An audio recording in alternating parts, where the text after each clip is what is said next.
Good evening, I'm Ankita Singh and you're watching Channel 6 Network. Here are the top stories for tonight's 9 p.m. bulletin. Surya Kumar Yadav has praised Rohit Sharma's iconic stump mic antics, confirming that he intentionally stays away from the stumps to ensure Rohit remains the king of cricket banter. Yadav, in a recent interview, shared his admiration for Rohit's entertaining moments on the field. Moving on to tennis, Aryna Sabalenka has secured her World No. 1 ranking ahead of the Australian Open final against Madison Keys. Sabalenka has already made history, but now she has the chance to complete a historic three-peat with another win at the prestigious tournament. In a tragic incident from Haryana, BSP leader Harbilas Singh Raju Majra was shot dead while travelling in his car in Narayanagad. Police have launched an investigation into the attack as they work to piece together the details of this unfortunate event. A clash over reclaimed land has erupted between Breach Candy Hospital and the Mumbai Municipal Corporation, as both parties vie for control of a portion of land in Mumbai. This land, part of the Coastal Road project, is contested for either use as a parking lot or a public green space. In a political moment that sparked curiosity, lip readers have attempted to decipher what Barron Trump said to Joe Biden during a brief exchange at Donald Trump's inauguration.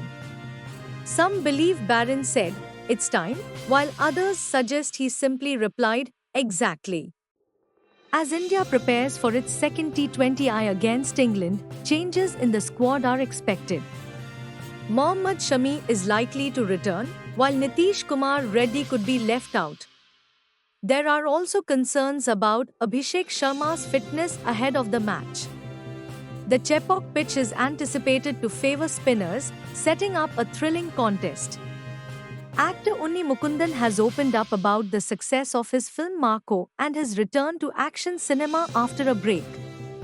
He also discussed his plans for Bollywood and how he draws inspiration from stars like Vikram and Allu Arjun. Magnus Carlsen has criticized D. Gukesh's strategy during his draw against Abdusattorov at the Tata Steel Chess Masters 2025. Despite Carlsen's criticism, Gukesh showed great resilience, securing a half point in a game that lasted over 6 hours. In legal news, the US Supreme Court has cleared the extradition of Tehevur Rana, who was involved in the 2008 Mumbai terror attacks. Rana's legal battle against extradition to India has now come to an end. In the latest development regarding the Saif Ali Khan stabbing case, Mumbai police are seeking facial recognition technology to confirm the identity of the accused, Shariful Islam Fakir. Further investigations are ongoing as the police continue to probe the case. Indian students in the US are quitting their part-time jobs amidst concerns over deportation due to the new immigration crackdown under President Trump's administration. Many students are anxious about losing their student visas as the rules tighten. In the Arjikar doctor rape case, the victim's parents have accused West Bengal Chief Minister Mamata Banerjee of overseeing attempts to destroy evidence. The parents claim that the investigation has been mishandled and crucial evidence was tampered with. And finally, the BJP has targeted Arvind Kejriwal in a creative election stunt, accusing him of failing to clean the Yamuna River. The BJP used a life-size cutout of Kejriwal in the Yamuna as part of their campaign ahead of the upcoming Delhi elections. That's all for tonight's top stories. Stay tuned for more updates and thank you for watching Channel 6 Network. Good night.